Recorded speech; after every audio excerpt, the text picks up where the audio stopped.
Dans cette vidéo, je vais te montrer comment résoudre l'énigme de la tasse de thé et la tasse de café. Autant te prévenir, la réponse est surprenante. Je te rappelle l'énoncé.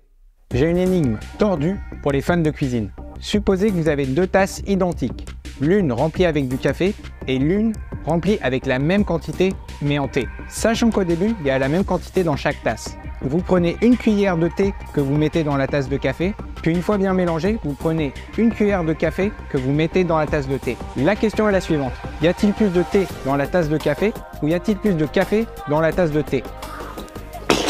En tout cas, le mélange est dégueu. Alors, au final, il y aura autant de thé dans la tasse de café que de café dans la tasse de thé.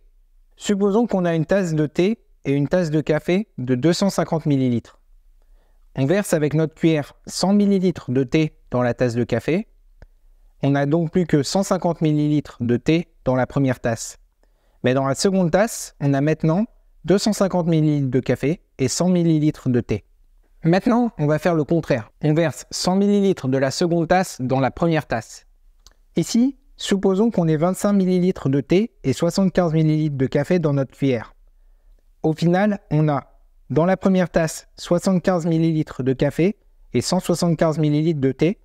Et dans la seconde tasse, 75 ml de thé et 175 ml de café. On en conclut donc qu'il y a autant de café dans la tasse de thé que de thé dans la tasse de café.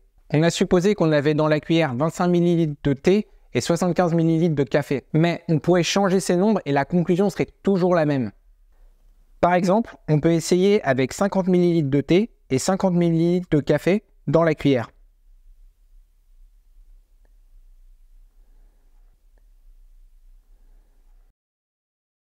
Et le résultat est le même. Voilà, j'espère que cette énigme t'a donné du grain à moudre. Et s'il y a quelque chose que tu n'as pas compris, n'hésite pas à me le dire dans les commentaires.